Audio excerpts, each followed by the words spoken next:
Parameswaran sir ஒரு முக்கியமாக ஒரு கட்டுரை, மிக முக்கியமான கட்டுரை, அதில் தமிழில் நான் சொல்கிறேன்.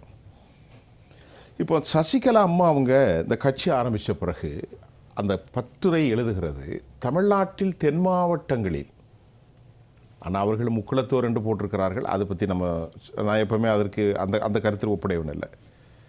சசிகலா நிற்பதால் மிகப்பெரிய மாற்றத்தை அவர் பெறப்போகிறார். இந்த வாக்குகளை அதிமுக பாஜக கூட்டணி இழக்கிறது. இரண்டாவது, பெரியவர் அப்பா பிள்ளை அப்படி தனித்து நிற்பதனால் வட மாவட்டங்களிலும் பெரும் ஓட்டு சிதைவை இருக்கும். ஆனால் சதவீத கணக்கில் நாம் சொல்ல முடியாது, கண்டிப்பாக மாற்றம் வரும். இது ரெண்டாவது பாயிண்ட். அந்த பாயிண்ட் அப்புறம் அவங்க சொல்லக்கூடிய மூன்றாவது, பிராமண வேட்பாளர்கள் எப்போதும் பாஜக அதிமுகவுக்குத்தான் வாக்கு அளிப்பார்கள். இந்த முறை சீமான் 6 தொகுதிகளில் பிராமண வேட்பாளர்களை போட்டிருந்தால் அவர் மீது கொஞ்சம் கருணை இருக்கும். ஏனென்றால் பார்ப்பன கடப்பாறையை வைத்து திராவிட கோட்டை இடிப்பேன் என்று வேற சொல்கிறார். ஐயா கொஞ்சம் போடுவோமேன்னு ஒரு 500-1000 போட்டாலும் கதை முடிஞ்சிரும் என்று சொல்லிட்டு அந்த பத்திரிகை கீழே சொல்லுது. முந்தைய தேர்தல்கள் போல் அல்ல, இன்றைய தேர்தல்கள் மிக சொற்பமான வாக்கே வெற்றி தோல்வியை நிர்ணயிக்கும். இதை பற்றி நீங்கள் என்ன சொல்கிறீங்க? வேறு எதுவும் சொல்லுங்கள், நான் திடீர்னு மனம் மாற்றிடக்கூடாது. நீங்கள் சொன்ன எல்லாமே இன்னைக்கு கன்சால்டேட்டட் பண்ணி ஒரு முக்கியமாக கவனிக்கப்பட வேண்டிய விஷயம். இப்போது நான் அந்த ஏற்கனவே நம்மளுடைய ஊடகங்களே பல முறை பேசியிருக்கோம், ஒரு சமுதாயத்துக்குள்ளே சின்னமாவை கொண்டு போய் நம்ம அடைக்க முடியாது. அதை உறுதியாக நான் சொல்லிகிட்டு இருக்கேன். அதை அவங்க அப்படி அடைக்கிறதுக்கு திட்டம் போடுறாங்க. அதாவது அதுக்கு தான் நம்ம போன முறை பேசும்போதே சொன்னோம், சின்னம்மா அங்கே நின்னா தான் ஜெயிப்பாங்க அப்படின்லாம் கிடையாது. அவங்க எங்கே நின்னாலும் ஜெயிப்பாங்க. அவர்கள் கைகாட்டும் வேட்பாளர்கள் ஜெயிப்பாருங்கிறது மாற்று கருத்தே கிடையாது. அந்த சமுதாய ரீதியாக அவர்களை நீங்கள் ஒரு இதில் கொண்டு போய் அடைக்க முடியாது. ஒன்று. ரெண்டாவது, இவர் ராமதாஸ் ஐயா இன்றைக்கி ஒரு மனதளவில் கொஞ்சம் பாதிப்படைந்து தன்னுடைய மகனே தனக்கு துரோகியாக மாறிட்டாருங்கிற ஒரு நிலைப்பாட்டில் அவர் இருக்கிறார். வயசு 87 வயசாயிட்டு பெரியவர். அப்போது அரசியலுடைய கடைசி பகுதியில் அவங்கெல்லாம் இருக்கிறாங்க ஏஜ் காரணமாக. ஆனால் அவர்களையும் அந்த ஒரு தாய் உள்ளத்தோட ஒரு கூட்டணியில் கொண்டு போய் எந்த விதமான நீங்கள் கம்மி ஜாஸ்தி, நீங்கள் சொன்னீங்க சொற்ப வாக்குகள்னு சொல்லிட்டு, அதை பற்றிலாம் சின்னமாக கவலைப்படலை. நம்ம கூட இருக்கக்கூடிய கூட்டணி நல்ல கூட்டணியாக இருக்கணும். அந்த பத்திரிகைக்காரருடைய பார்வை அப்படி இருக்குது. அதான் நல்ல கூட்டணியாக இருக்கணும். அந்த கூட்டணி தமிழக மக்களுக்கு ஒரு விடிவு காலத்தை கொடுக்கணும். ஒரே நோக்கம் என்ன? ஆளுகின்ற அரசு தமிழக மக்களை வஞ்சிக்கிறது, எந்த ஒரு செயல் திட்டத்தையும் நடத்தலை. நம்ம மாற்று அரசியலை கொடுக்கணும்னு சொல்லிட்டு தான் ஒரு மாதத்தில் இவ்வளவு பெரிய சாதனையை பண்ணி ஒரு கூட்டணியை அமைச்சு, அதாவது நீங்கள் இது ஒரு அனுபவம் இல்லாதவங்க ஒருத்தன் செய்ய முடியுமா? ஃபஸ்ட்டு இல்லை. இந்த 40 வருடத்தோடைய அரசியல் அனுபவத்தோடைய விளைப்பு தான் இன்றைக்கி ஒரு மாதத்தில் இவ்வளோ பெரிய விஷயத்தை பற்றி இன்றைக்கி 2 நாளாக நேர்காணல் முடித்து பல பேருக்கு இதெல்லாம் நடக்குமான்னு கற்பனையே பண்ணியிருக்க மாட்டாங்க. வரமாட்டாங்க, கட்சி ஆரம்பிக்க மாட்டாங்க. அவங்க பாருங்கள், ஒரு கூட்டணிங்கிறது மட்டும் இல்லாமல் அந்த சின்னமே பாருங்களேன், தோப்பாக தான் வந்திருக்கிறார்கள். தனி ஒரு மனிதாக வரலை, தனி ஒரு துதிபாடல் கிடையாது. அவர்கள்ட்ட போகக்கூடிய எந்த அமைப்பாக இருந்தாலும் இன்றைக்கி எத்தனை லட்சம் பேர் போய் பார்த்துட்டு வர்றாங்க. அவங்க எல்லாருக்குமே அந்த ஒரு புன்முறுவலோட என்ன செய்யணும், எப்படி செய்யணும், தமிழ்நாட்டில் இருக்கக்கூடிய என்னென்ன பிரச்சனைகள் தொகுதி வாரியாக வட்டம் வாரியாக எல்லாத்தையும் கேட்டுக்கிட்டு, ஓகே இதுக்கு எல்லாத்துக்கும் ஒரு தீர்வு பண்ணுவோம். இது அரசியல் மட்டும் இல்லை, அதுக்கு அப்பாற்பட்டு தமிழக மக்களின் வாழ்வாதாரமே அதில் அடங்கியிருக்கிறதுனால தான் இவ்வளவு மக்கள் அவர்களை நோக்கி போய்கொண்டிருக்கிறார்கள். கண்டிப்பாக. அப்போ அந்த இடத்துல பார்த்தீங்கன்னா கம்யூனல் பேஸ்டு வாக்குகள் கிடையாது, தமிழக மக்களுடைய ஏகோபித்த வாக்குகள் தான் அங்கே வரப்போகுது. அப்படி தான் வரும். அதில் இப்போ நீங்கள் சொன்ன சீமானுடைய கருத்தை எடுத்துக்கிட்டால், அவர் இன்றைக்கி ஒதுக்கப்பட்ட பிராமண சமுதாயத்தை, இப்போ நான் அந்த சமுதாயத்தை சேர்ந்தவர் தான், எனக்கு பல வருத்தங்கள் உண்டு. எல்லா கட்சிகள் மேலேயுமே எனக்கு அந்த வருத்தங்கள் உண்டு. ஏன்னா இது வரைக்கும் நான் கேட்குறேன், திமுக டாக்டர் எம்ஜிஆர் வரும்போது மலையாளின்னு பரப்புச்சு. ஆமாம், திமுகவுக்கு என்ன கிடைச்சிது? இந்த மலையாளி கேரளாவில் கொண்டு ஒரு கிராம் ஒரு நுண்ணியை கொண்டு கொடுத்தாரா? அவ்வளோத்தையும் இந்த மண்ணுக்காக போயிட்டு கடைசி வரைக்கும் என்ன சொன்னார் இந்த மலையாளியேட்ட திமுக? ஐயா 40 வருஷம் நம்பு ராமச்சந்திரா, எனக்கு ஆட்சியை கொடு, விட்டுட்டு போங்க, நான் பார்த்துக்கிறேன், என்னை கடலில் தூக்கி வீசுங்க, கட்டுமரமாக இருப்பேன், மலையாளி. ஐயோ, கெஞ்சிற நிலைமை இல்லையா? கெஞ்சிங்கிற நிலைமையில இருந்தது. நம்ம செல்வி ஜெயலலிதா என்ன சொன்னாங்க? பிராமண பெண், கர்நாடக பெண், அவருக்கு சொந்த ஊர் நம்ம ஸ்ரீரங்கம்ங்கிறது எல்லாருக்கும் தெரியும். ஆனால் அதையும் சொன்னாங்க. ஆமரா நான் பாப்பார்த்தி என்று சொல்வதில் பெருமை சொன்னாங்களா இல்லையா? கண்டிப்பா. அப்ப காமராஜர் உம்மிக்கிரி வியாபாரின்னு சொன்னாங்க, பனைமரத்து வியாபாரின்னு சொன்னாங்க, பனைமரம் வியாபாரி ஏறக்கூடியன்னு சொன்னாங்க. எவ்வளவு அது மாதிரி நேற்று நம்ம மரியாதைக்குரிய நம்முடைய முன்னாள் அம்மா இந்திரா காந்தி அம்மாவுக்கு நெத்தியில் அடித்தது அசிங்கமான உதாரணங்களை சொன்னாங்க. இவர்களுடைய வார்த்தைகளை நாம் பயங்கரமாக பேச பரமேஸ்வரன் சார்ட்ட சொல்கிறது, ஐயா இந்த வெறுப்பு இருக்கு பாருங்கோ, தமிழர்கள், ஆரியர்கள், திராவிடர்கள் இப்படியெல்லாம் பிரித்து மக்களை வெறுப்புக்கு இந்த மண்ணில் இடம் இல்லையா? இல்லை, இன்னொரு விஷயம் நீங்கள் சொன்ன மாதிரி திமுக என்ன பண்ணுவாங்கன்னா முன்னாடி கட்டம் கட்டுவாங்க. கட்டம் அந்த கட்டங்கிறது இப்போ எப்படின்னா, உங்களுக்கு ஒருத்தர் ஆகலை அப்படின்னா ஏதாவது சொல்லணும்னா ஜாதிக்குள்ளே உங்களை கட்டம் கட்டிடுறது. அப்போ இவர்கள் இந்த சமூகத்தை சேர்ந்தவர்கள் அப்போ என்ன நினைக்கிறாங்க, அப்போ உங்கள் கட்சியில் மட்டும் ஜாதி இல்லாமல் எல்லாத்தையும் செய்கிறீங்களா, இல்லை நீங்கள் பாஷை பேசுகிறது என்ன பாஷை, இதெல்லாம் வரலாற்றில் இருக்குது, யாரும் மறைக்க முடியாது. ஆனால் மற்றவர்களை மட்டுமே தான் நீங்கள் சொல்கிறீங்க, சமுதாயம் இப்படி இருக்கணும், சமத்துவம் இருக்கணும் எல்லாம் பேசிவிட்டு கடைசியில் செய்யறது என்ன? எந்த இடத்துல நீங்கள் போய் ஜாதி இல்லாமல் நீங்கள் பேசுகிறீங்க, ஜாதி இல்லாமல் தொகுதி கொடுக்குறீங்க? நீங்கள் நான் ஒரு விஷயத்தை சொல்லிட்டா கேரி, நான் தான் இன்றைக்கி பேச போகிறேன் உங்களோட சேர்ந்து 4 பேரோட. திருமாவளவன் கடுமையான கஷ்டப்பட்டு 8 சீட்டை வாங்கினார். அவருக்கு என்ன பிரச்சனைன்னு அப்புறம் தான் கேள்விப்பட்டா, திமுக அதிக இடங்களை கொடுத்தால் தலித் சமூகத்தின் மீது அதிக போட்டியாளர்கள் உருவாகி மற்றவர்கள் இடைநிலை சாதிகள் நமக்கு வாக்களிக்க மாட்டார்கள். அதனால் இன்னைக்கு எந்த சாதனையும் செய்யாத அந்த அம்மாவை கூப்பிட்டு டக்குன்னு 10 கொடுத்தாங்க. இது நான் சொல்லலை, இன்னைக்கு கட்சியிலே ஒரே குழப்பம். இரட்டை இலக்கம். ஆமாம், இரட்டை இலக்கம் வேற என்னது? ப்ளஸ் ராஜ்யசபா. ஆனால் ராஜ்யசபா தான் முதல் குறிப்பு. ப்ளஸ் ராஜ்யசபா இரட்டை இலக்கம் வேற, பாக்கியெல்லாம் அப்புறம் இருக்கு. பாக்கியெல்லாம் அப்புறம் கூடால பயணிச்சாங்களே திருமாவளவன் அவர்களுக்கெல்லாம் குறைச்சிக்கிட்டே குறைச்சிட்டாங்க. ஆமாம், அதாவது இவங்களுக்கு கூட்டி கொடுக்கும்போது இப்போ காங்கிரஸுக்கு 3 சீட்டு கொடுக்கும்போது மற்றவங்கள்ட்ட ஆள்கிட்ட 1 பிடிங்கியாச்சு.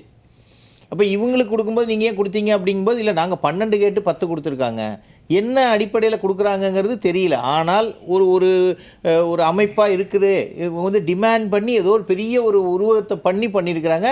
உண்மையாக உழைச்சது திருமாவளவன் சில இடங்களில், அதை நம்ம ஒத்துக்கிட்டு தான் ஆகணும். அதான் அவர் சொல்கிறாரு, தாவேகா அவரை அழைத்த போது சொன்னார், நீங்கள் அழைப்புக்கு நன்றி தம்பி, நான் மதச்சார்பின்மை கட்டமைப்பில் இருக்கிறேன், எல்லாவற்றையும் சுமந்து கொண்டே பயணிக்கிறேன். அடுத்த ஒரு குழப்பம் வந்திருக்கு தெரியுமா, டார்ச் லைட்டு பவர் போயிட்டு. ஆமாம், அது சுத்தமாக. இப்போ அவர் சொல்கிறாரு, அதை உடனே முதலமைச்சர் சொல்கிறாரு, அவர் சொல்கிறாரு எனக்கு கடமை, அவர் கடமை இல்லையா தியாகங்கிறார். இன்றைக்கி திருமாவளவன் சொல்கிறார், கடமையும் மண்ணள்ளி போடுங்க, தியாகமும் இல்லை, லைட் அடியப்பா தனியே நிற்காத, கூட வந்து நில்லு. பேட்டரி இல்லையே, இருந்தால் தான் லைட் அடிக்கும். அது டார்ச் லைட் இம்போர்ட் ஐட்டம். ஓ, அப்போ சார்ஜ் போடணும். சார்ஜ் போட்டால் பாருங்க சார், இவங்க எந்த அளவுக்கு சரி, ஒருத்தர் வேணான்னு சொன்னால் கூட அவரை கூப்பிட்டு பேசணுமா இல்லையா?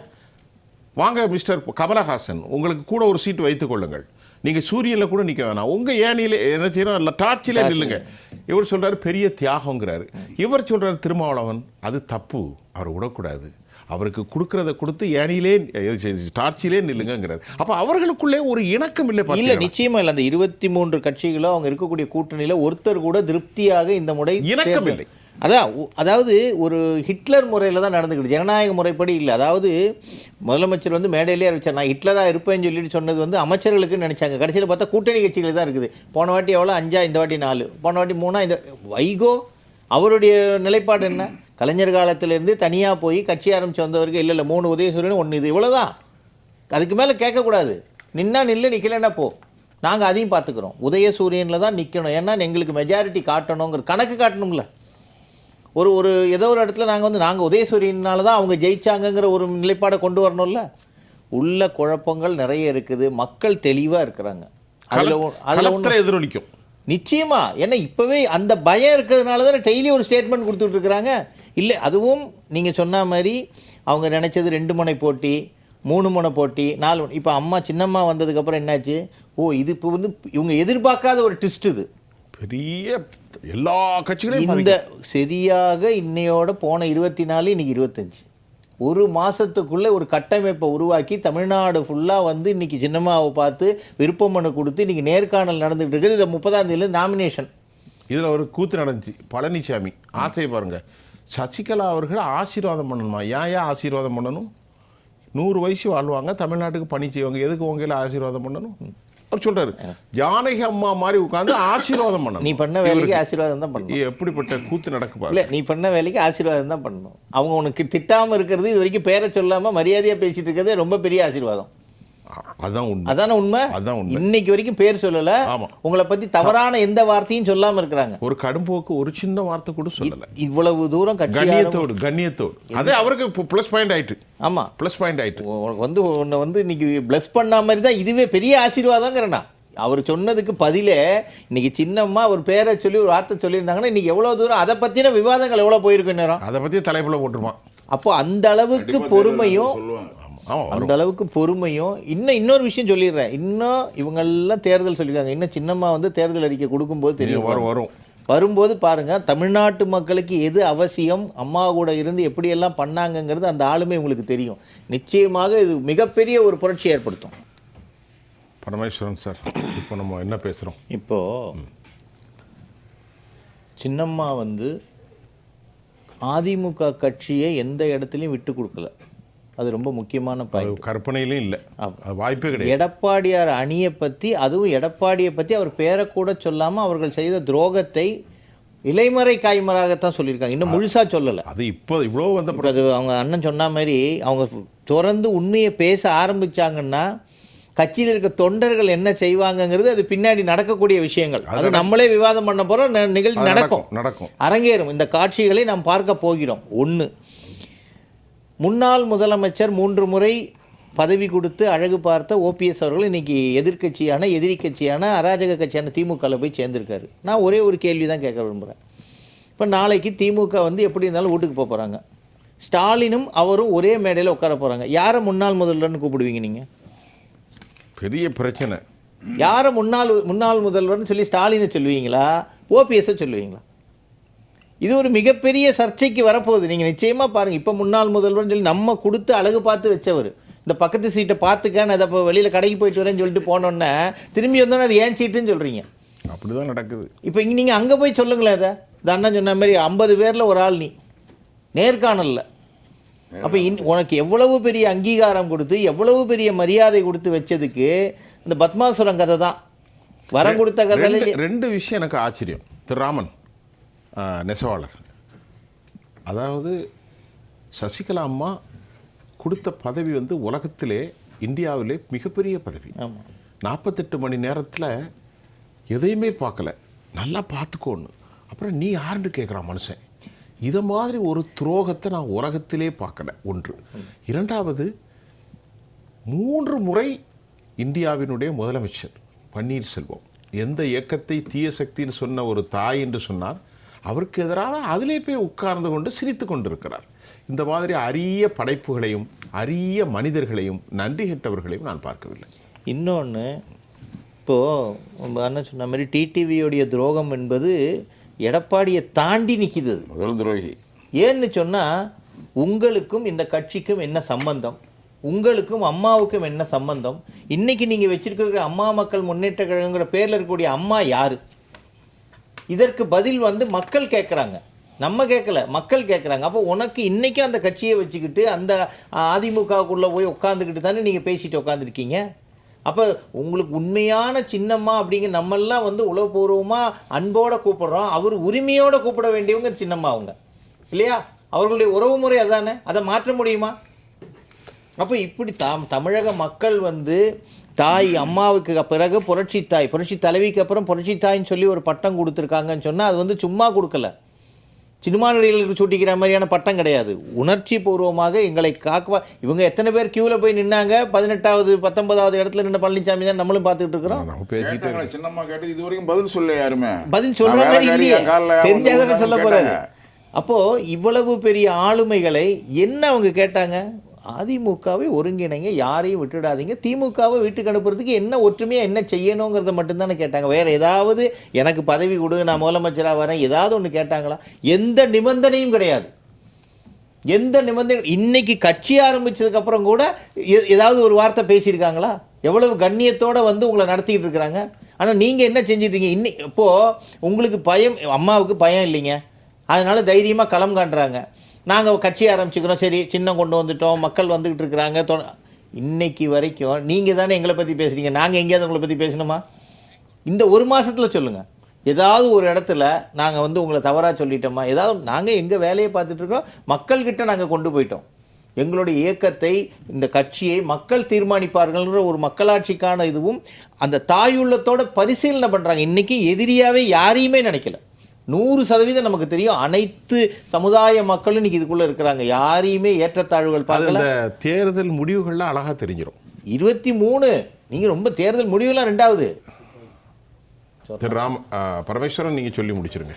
அப்போது ஒரு தலைவனை தமிழ்நாடு எதிர்நோக்கி இருந்ததுங்கிறது இப்போ இன்றைக்கி நமக்கு 1 மாதத்துல புரிஞ்சு போச்சு. எப்பம்மா வருவீங்கன்னு கேட்டுக்கிட்டு இருந்தாங்க. இதை வந்துட்டேன், வந்தாச்சு. கொடியை அறிமுகப்படுத்தியாச்சு, கட்சி அறிமுகப்படுத்தியாச்சு, சின்னத்தை அறிமுகப்படுத்தியாச்சு, கூட்டணியை உறுதிப்படுத்தியாச்சு. Very good, very good. இப்போ இனிமே என்ன பண்ணோம்? இதை இப்போ நேர்காணல் முடிஞ்ச உடனே வேட்புமனு தாக்கல், அடுத்து ஓட்டிங்கு, வெற்றி, பிரச்சாரம் வந்துரும்ல, அடுத்து வெற்றி. நீங்கள் பிரச்சாரமே பண்ண வேண்டாம். அப்புறம் அந்த மாதிரியான ஒரு சூழலில் தமிழ்நாடு இருக்குது. அப்போ அந்த தமிழ்நாட்டை காப்பாற்றணும். நாங்கள் எதிர்க்கட்சியாக இருக்கக்கூடிய நம்ம நீங்கள் ஆளுங்கட்சி ஆகணும்னா எத்தனை வியூகங்களை சேர்க்கணும். ஒன்றும் இல்லை, நம்ம உதாரணத்துக்கு எடுத்துக்குவோம். எதிர்த்தரப்பில் இருக்கக்கூடிய திமுக எல்லாரையும் சேர்த்துக்கிட்டு தானே கொண்டு போகிறாங்க. கண்டிப்பாக. அப்போ நம்ம என்ன பண்ணிக்கணும்? வெற்றி கரெக்டாக இருக்குது. பல முறை நம்ம பதிவு பண்ணுறோம், வெற்றிக்கணி ரெடியாக இருக்குது, வாங்க வேண்டியதான். பாக்கிங்கும் போது நீ தட்டி விட்டுட்டு போனியான்னா அப்போ எவ்வளவு தூரம் உங்களுக்கு அழுத்தம் இருக்குது? யாரை பார்த்து? இன்னைக்கு வந்தவங்க இல்லை. நீங்கள் இன்றைக்கி நடிகர் ஒருத்தர் விஜய் கட்சி ஆரம்பிச்சிருக்காரு, அவரை பற்றி பேசுங்க, அதெல்லாம் உங்களுக்கு பெரிய ஆளாக தெரியுறாங்க. எப்படி அவரை கூட்டணிக்கு வான்னு சொல்லி நான் வரமாட்டேன்னு சொல்லிட்டு அவர் போயிட்டார். அவர் இன்றைக்கி பெரிய ஆள். 40 வருடம் அரசியலில் மக்களுக்காக உழைத்து இத்தனை முதல்வர்களை கொண்டு போய் அவர்கள் கூடவே பயணம் செய்து இன்றைக்கி உங்களுக்கு பதவியை கொடுத்து அழகு பார்த்து அம்மாவை நீங்கள் சேர்த்துக்க மாட்டீங்க. அப்போ என்னதான் பண்ணவங்கள மக்கள் பார்த்துக்கிட்டு இருக்காங்க, மக்கள் பார்த்து கொண்டிருக்கார்கள். உங்களுக்கு உரிய தீர்ப்பு மக்களிடத்திலே ஏப்ரல் 23ஆம் தேதி வரும். 4ஆம் தேதி உங்களுக்கு ரிசல்ட் வந்துடும்.